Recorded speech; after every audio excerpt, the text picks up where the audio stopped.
Boa tarde e bem-vindos ao Pod Química.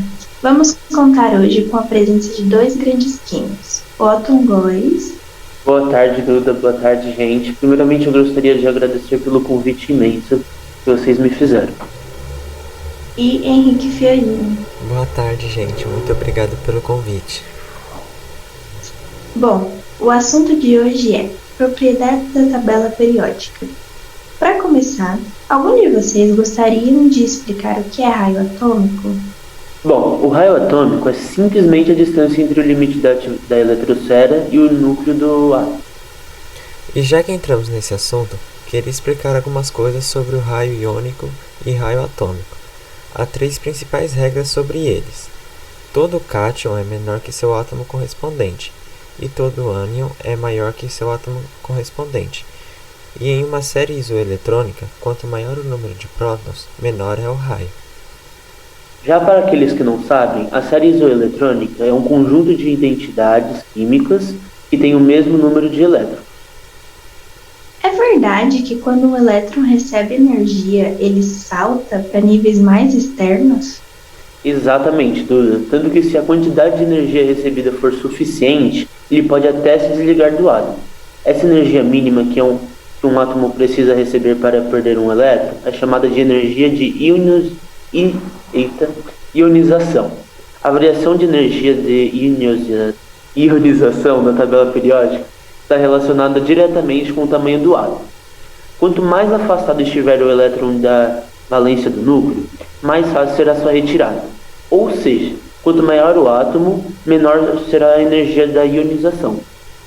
E também é possível retirar vários elétrons em um único átomo. Contudo, para cada elétron retirado, existe uma energia de ionização diferente. A cada elétron que é retirado, a nuvem eletrônica fica menor, pois aumenta a força e a atração entre o núcleo e os elétrons restantes, o que fará com que a energia de ionização para o segundo elétron seja maior do que para o primeiro. A energia de ionização para o terceiro elétron seja maior que para o segundo, e assim sucessivamente. Bom, já que entramos nesse assunto, por que nós não falamos um pouco mais sobre a afinidade eletrônica?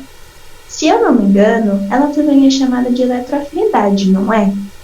Realmente, é mais conhecida como eletroafinidade. Basicamente, quando recebe um elétron, o átomo se transforma num ânion, liberando a energia. A eletroafinidade é a energia liberada nesse processo. Eles usam os valores da eletroafinidade para avaliar a tendência que um átomo tem para receber elétrons. Então, nesse caso, quanto menor a energia liberada, menor será a tendência de que esse átomo vai receber elétrons? Na verdade, Duda, é ao contrário. Quanto maior for a energia liberada, maior será a tendência desse átomo receber elétrons. Também existe a eletronegatividade, que é a medida da tendência que um átomo tem para atrair para si um par de elétrons, compartilhadas numa ligação química. E também, consequentemente, forma um ânion, ou assumir uma carga parcial negativa, A eletronegatividade, assim como a afinidade eletrônica, não é definida para os gases nobres, devido à sua inércia química. A eletronegatividade mede o caráter não metálico de um elemento químico.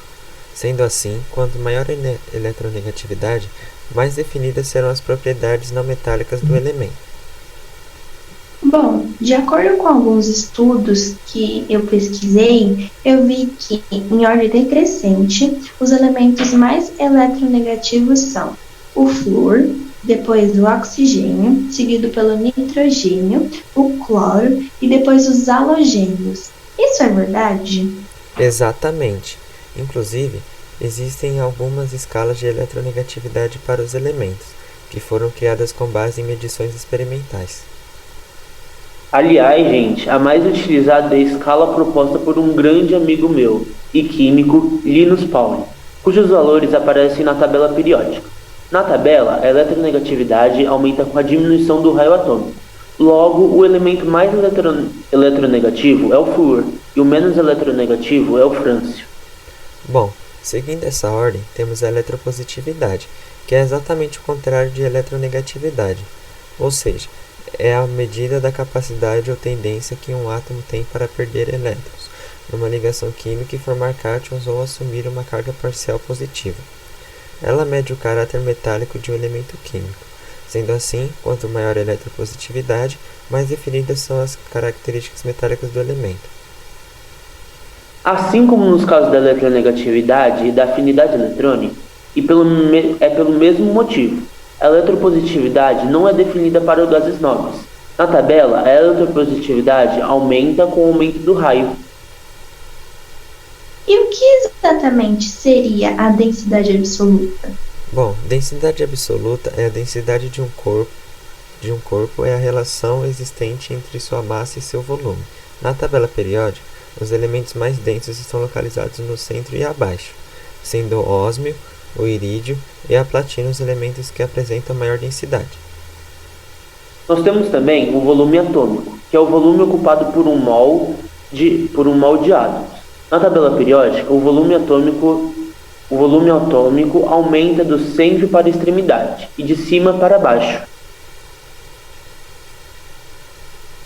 E quanto à temperatura de fusão e também a temperatura de ebulição?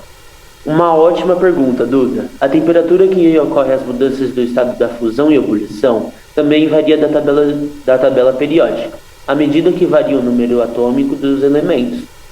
E também na tabela periódica, as temperaturas de fusão e ebulição dos elementos aumentam de cima para baixo e das extremidades para o centro, em direção ao tungstênio, metal que necessita de maior temperatura para sofrer fusão e ebulição. Essa característica permite ao tungstênio ser utilizado na fabricação de filamentos para lâmpadas incandescentes. Algumas exceções são observadas àquilo definido anteriormente. Por exemplo, os metais alcalinos e alcalinos terrosos têm suas temperaturas de fusão e ebulição aumentadas de baixo para cima. E embora o carbono fique na parte superior da tabela periódica, ele apresenta elevadíssimas temperaturas de fusão e ebulição. Uau, isso sim que é aula, hein? Muito obrigada por terem aceitado o nosso convite, meninos. É um prazer recebê-los vocês aqui. Para mais podcasts como esse, pesquise por Podquímio, que estão disponíveis tanto no YouTube como no Spotify. Até o próximo Podquímio.